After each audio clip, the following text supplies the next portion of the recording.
Ako si Dos, Dos for Dos. At ito ang ating pagpapatuloy sa ating pagpapatop global kay Gusion ngayong season. Medyo malayo pa tayo sa top global guys, pero kahit pa paano, umaangat tayo ng konti.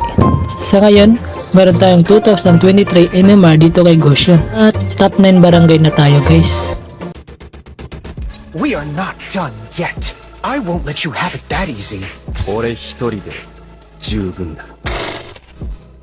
I will end you now! Behold!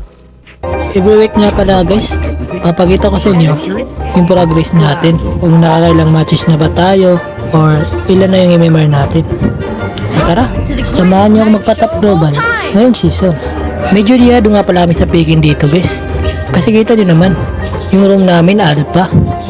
Same rotation lang pala ako dito guys. Inuna ko yung blue buff, pagkatapos pag merong dito kinukuha ko rin. Pagkatapos sinusunod ko din tong lizard. Pagka level 4 ko nga, dumalaw ako dito sa baba. Sakto nga, nakita kong pulahan dito yung katot kaya binigyan ko na guys. Low HP na nga ako dito kaya umuwi muna ako sa base para mapuno yung buhay ko. Kasi pa-up na rin yung turtle guys eh. Palong-palomang gulo yung balmon dito. Kaya yun, naagaw ko pa. Dahil pinilit mo nga yung turtle, ayun, nabigyan siya. Nakita kong nalulugi na yung marksman namin dito. Kaya dumalaw muna ako sa top side. Sakto guys, nabigyan natin yung Leslie dito. Dito guys, gulat na gulat ako dito. Kinukuha ko lang sana tong blue buff nang biglang sumulpot tong Harley. Dahil nga nagamit na niya yung second skill niya, hinabol ko na to guys. Kasi walang panakas to eh. At sakto, tinamaan pa siya ng ulti ni Obsidia. Kaya sa part na to guys, akala ko di na magkukondis yung mga kalaban. Ang akala ko, free turtle na to sa amin eh. Ang kaso, sobrang sakto yung stun ng guard at di na ako nakagalaw. At nagawa pa nila yung turtle dito guys. At fast forward natin sa late game guys. Nabuhay na yung second lord. At sinubukan namin ni contest. At bala ko lang sana magabang dito. Kaso nakita ko ng RD. Tapos na one shot pa ako ng Leslie dito. Sinubukan pumalag ng mga kampi ko dito. Napitas ng balmo ng Cho. Kaso lang guys, sobrang pati na ng Leslie dito. Pinagwawanit lahat ng kampi ko eh. Sa umpisa pa lang ng laro guys, alam ko mahirapan kami dito eh. At sa game na to guys, di na kami nakabawi at ayun, talo kami. At ito yung laro guys na bumalik ako sa 11 star.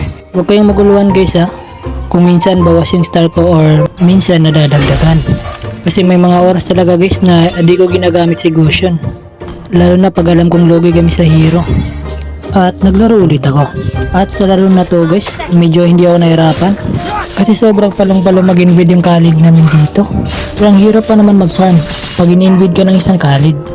Talagang pag di ka tinulungan ng mga kakampi mo, malaki yung chance na mapitas ka at madili ka buong game. Alam ko guys, na naparate rin yung khalid yung Malocard. Kaya sinubukan ko agawin yung blue buff. At buti na lang, nakuha ko bago pa dumating yung core ng kalaban. And sa part na to guys, nakita namin walang kasamang nagpa-farm yung Alucard. Kaya in-invade na namin. Wala siyang magawa sa khalid guys eh, kaya binigay na lang niya. And sa part na to guys, sobrang lamang na kami. At nakuha namin yung Lord. Kaya sinubukan namin yung one way. Another tip mula kay Dos. Pagka alam nyo ng lamang na kayo guys, subukan nyo gumawa ng flash. Yung walang choice yung makalaban kundi pumalag. Dahil nalamang kayo sa item, malaki yung chance na kayo yung manalo. Kagaya dito, napitas yung khalid tsaka yudong namin. Ang kaso, nakapitas rin ako ng dalawa. Napitas yung Melissa namin. Kaya 2 vs 3 yung situation dito. Ang kaso, napitas ko din yung Eudora. At mapipitas din namin itong Hylos. Sinubukan pa mag-loot ng Alucard dito. Ang kaso, di na kinala. Panalo kami sa laro na to at ito yung game na to kung saan bumalik ulit tayo sa 12 star. At naglaro ulit ako. At ito guys, maayos na yung picking namin.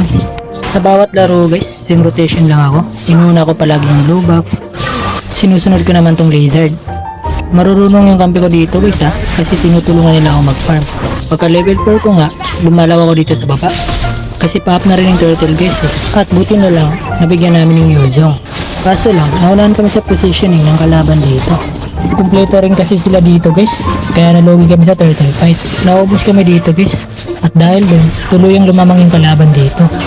Ang mali lang ng mga kalaban dito, nag-asim sila, kaya unti-unti kami nakabawi. Napitas yung Lunox namin dun. Ang kapalit naman, na-shutdown namin tong Julian. Fast forward tayo sa late game guys. Na-wipe out kami dito, at ang akala ko, matatapos na. Pero buti na lang nakuha namin yung Lord at di nila natapos. At sa part na to guys, yung pinakamalaki naming error. Nabigyan ng marksman namin doon. Katapos, sumunod yung Benedetta. Hanggang sa yun, paisa sa amin ng pasok at na-wipe out kami. At talo kami sa laro na to guys. Pero buti na lang, may star protection pa ako dito. At di ako nabawasan ng star. Good game mga boss.